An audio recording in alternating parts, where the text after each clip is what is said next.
Muito bem, rapaziada, vamos seguir os nossos trabalhos nessa madrugada maravilhosa, comentando sobre o surpreendente jogo entre Sixers e Warriors. Esse jogo foi interessante, tá, cara? Porque, assim, logo de cara, tudo apontava para uma vitória... Não vou dizer uma vitória tranquila, mas uma vitória sem sustos dos Sixers. Por quê? Porque o Sixers, jogando em casa, com o Embiid, com o Maxey ali e tal, pegou um Golden State que já não tinha o Curry e que também não ia ter o Jimmy Butler, né? Ambos não foram pro jogo, então era um contexto bem favorável para uma vitória dos Sixers. Bem favorável. E no primeiro quarto, assim, meio que a expectativa ela se confirmou, porque o Sixers atropelou no primeiro quarto, né? O Sixers no primeiro quarto sapecou uma parcial de 30-10. Exatamente 30-10. Você não ouviu errado. O Sixers marcou 30 pontos e tomou só 10. O Warriors só conseguiu marcar 10 pontos no primeiro quarto inteiro. Inteiro. Pegando aqui os números do primeiro quarto, só para vocês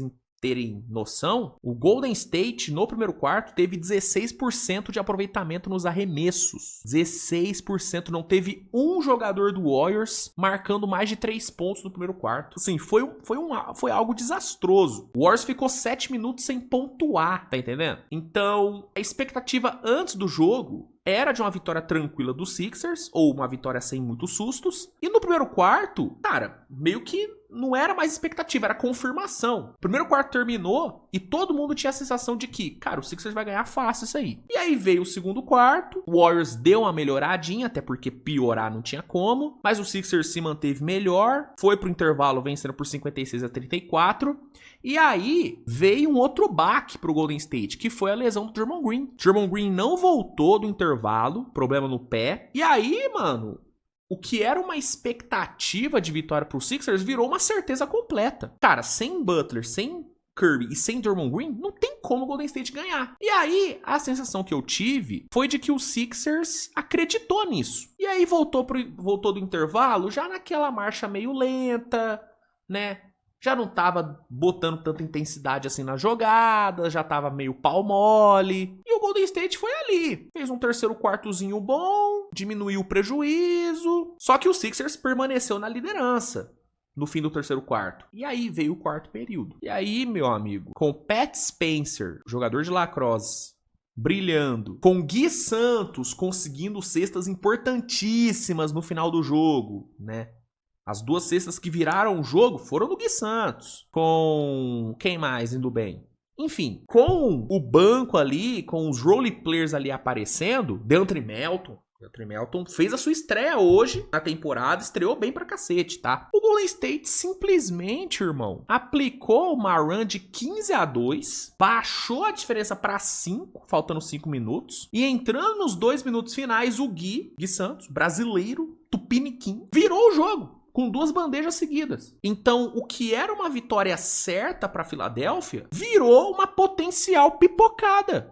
O Sixers chegou a abrir 24 pontos. E esses 24 pontos evaporaram, faltando 2 minutos para acabar o jogo. Então, cara, foi uma loucura. O Sixers passou muito perto da entregada, né? E aí, o Warriors virou, faltando 1:20, o Pat Spencer botou 4 pontos de vantagem com a bola de 3. Aí o Quentin Grimes respondeu com uma end-one, faltando 1:10, baixou para 1 ponto. O Adembona teve a chance de virar ali no lance livre, acabou errando os 2 e não conseguiu a virada. Só que o Edicombe decisivo, pegou o rebote, o Warriors foi lá, conseguiu forçar o jump ball, o Warriors ganhou o jump ball, DeAndre Melton teve a chance da bandeja, que poderia matar o jogo, só que a marcação do Sixers foi boa, e ali na briga do rebote, a bola ia ficar com o Sixers, faltando 14 segundos, só que o Steve Kerr foi lá, desafiou.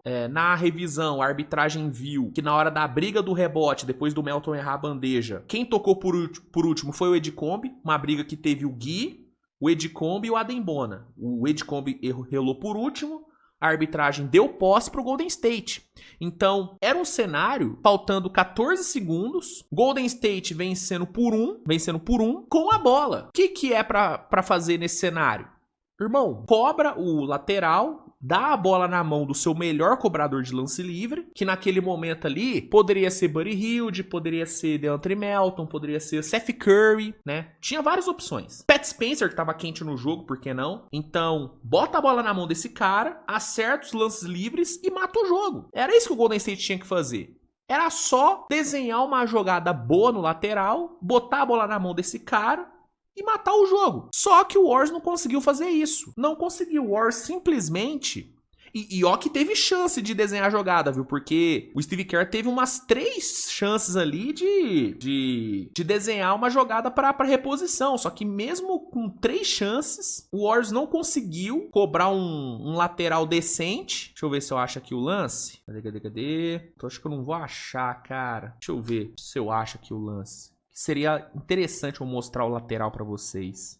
Cadê? Ó, cara, isso aqui... Pô, brincadeira. Ó, esse foi o lateral que o Warriors cobrou. Depois de 3 chances de desenhar a jogada no lateral, foi isso que o Warriors fez, cara. Ó, a bola era pra ir pro DeAndre Melton, aparentemente. Só que aí o Buddy Hield, cara, eu não sei se por erro ou por a jogada ser essa mesma, ele meio que tira a bola da mão do DeAndre Melton. A bola tava indo na mão do Melton, só que ele vem aqui, tenta pegar essa bola, não consegue. Ele se embaralha aqui, né? Com o Dominic Barlow e com o Edgecombe. A bola pipoca e o Edgecombe pega a bola. Sixers recupera a posse. O lateral muito mal executado, né? Mal desenhada e mal executada a jogada aqui no lateral. Ruim. Edgecombe recupera a bola, faltando acho que 8 segundos. Warriors ganhando por 1, ou seja, uma bandeja, uma cesta simples daria a vitória para os Sixers. E aí, a jogada óbvia era, né, no Maxey, né, que novamente fez um puta de um jogo. Maxey terminou a partida com... Cadê os números do Maxey? Terminou com 35 pontos.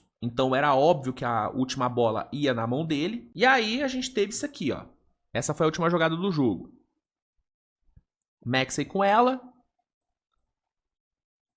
Ó. Bola nele, ele vai pra cima do Melton. Melton executa uma ótima marcação. Foi uma excelente contestação do DeAndre Melton. Maxey, o arremesso fica curto porque o Melton conseguiu aqui desviar. Só que aí o Warriors, cara, vacila na briga pelo rebote. Inclusive aqui pra mim, o Steve Kerr errou muito na rotação. Ele tinha que ter colocado, né, ao invés do Buddy Hield, tinha que ter colocado aqui o Quinton Post para dar um pouco mais de altura nessa briga por rebote. Mas, enfim, errou. O Warriors vacila no rebote. O Edgecombe sobe livre. E aí ele pega mais um rebote, bota pra dentro, consegue os 2 pontos da vitória. O Warriors ainda tem tempo no relógio, então eles vêm aqui, Buddy Hield cobra rápido, fundo bola, vai no DeAndre Melton que tá correndo, e aí Tyrese Maxey, ao estilo LeBron James, mete o toco da vitória, um toco absurdo, e garante o resultado para Filadélfia. Né? Filadélfia escapa de uma pipocadaça e sai com essa vitória em casa. 12ª vitória do Sixers na temporada. 12ª derrota do Golden State Warriors. Mas eu vou te falar, cara, deu pra tirar coisas boas, tá, dessa derrota. Eu sei que o torcedor do Warriors tá pouco se fudendo, o Warriors queria ganhar, mas deu pra tirar coisa boa, cara. Por exemplo, Pat Spencer. Fica muito claro que o Pat Spencer merece mais minutos. Né, eu brinco, né, chamando ele de jogador de lacrosse, porque ele de fato era jogador de lacrosse, mas ele tá jogando bem essa temporada, cara. Ele fez um bom jogo contra o Oklahoma. Inclusive, um dos grandes erros do Steve Kerr naquele jogo foi ter tirado o Pat Spencer pra colocar o Podziemski. Hoje ele fez mais um ótimo jogo, tá? Então, é um indicativo de que dá pra confiar mais nele. Então, é um ponto positivo do jogo de hoje. Gui Santos. Fica muito nítido que o Gui Santos merece ter um espaço um pouquinho maior. Ainda mais nesse contexto de lesões no time. Ele precisa ter mais minutos.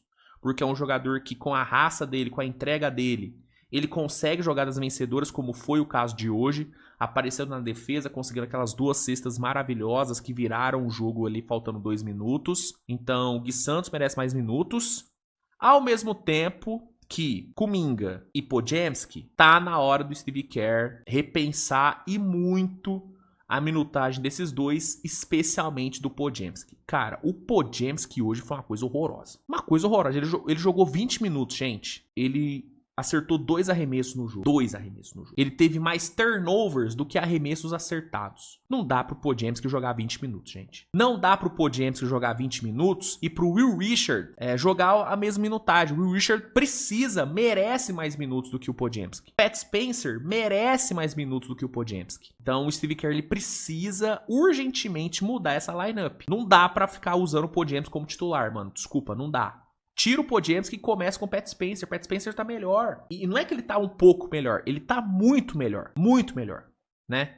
E o Kuminga, assim, vergonhoso o Kuminga, né? Pô, num jogo desse, era pro Kuminga aparecer, pô. Acabou de renovar o contrato. Não tá querendo ser trocado? Tem que se valorizar. E hoje era um jogo pra ele se valorizar. Sem Curry, sem Butler, sem Green, era pra ele chamar a responsa. Ele nem esteve em quadra no melhor momento do Warriors na partida, que foi no quarto período. Então, é um jogo que, óbvio, o torcedor do Warriors fica puto pela derrota, ainda mais pelo jeito que foi, né? Errando um lateral bizonho. Mas é um jogo que deu indicativos importantes. E aí, vamos ver se o Steve Kerr vai enxergar esses indicativos que foram dados e promover mudanças que precisam ser promovidas, ainda mais se o Draymond Green ficar fora, né? Por um longo tempo, né? E pra Filadélfia, cara, pô, fica aí, né, o aviso, né, não dá pra achar que o jogo tá ganho. Quase que eles pipocaram. No fim deu certo, mas assim, passaram perto da pipocada. O Maxey é um monstro. Quem tem dúvidas ainda de quem que é o franchise player de Filadélfia, não tem como mais ter dúvida, gente. O Maxey assumiu de vez o papel de protagonista, de franchise player, não tem pra onde correr. O Maxey é o franchise player de Filadélfia. O Embiid não é mais esse cara. O Embiid que, inclusive, nunca joga clutch, né? Jogou hoje só 25 minutos. Não consegue ficar mais do que isso em quadra. Então, o Maxey é o cara. Fez mais um jogo absurdo, os 35 pontos. Decisivo no final ali com o Toco. Né? O Edicombe, cara, jogadas vencedoras absurdas que ele conseguiu no final. O rebote. Né, os 2 pontos depois ali do arremesso do Maxey, cara, decisivo, Edicombe. Quentin Grimes fazendo mais um bom jogo, apesar de não ter acertado nada no perímetro. Conseguiu aparecer na defesa, ajudou na criação ali. Então, vitória, né? Eu gostei do jogo do Dominic Barlow. 14 rebotes, 3 tocos pro cara, foi bem na defesa. Na última jogada ali do toco do Maxey, ele foi importante ali pra ajudar na pressão do De'Anthony Melton. Ele veio junto com o Maxey ali na transição. E aí o Maxey foi lá, deu o tocaço. Mas o Barlow tava ali na cobertura. Se o Maxey não acerta o toco, o Barlow acertava. Então é um jogador interessante, gosto dele. E é isso. 12ª vitória, 7ª vitória em casa. E o Warriors com a sua 12ª derrota. Mais uma derrota seguida sem menino Stephen Curry. E agora pode ficar também sem Butler e sem Draymond. O que você achou do jogo, meu guerreiro? Gostou do que viu? Manda aí nos comentários. Deixa o like no vídeo, se inscreve no canal, compartilha com os seus amigos. Beijo no coração de todos. A gente se vê mais tarde com o Switch TV Show. E valeu! Um abraço, tamo junto e tchau!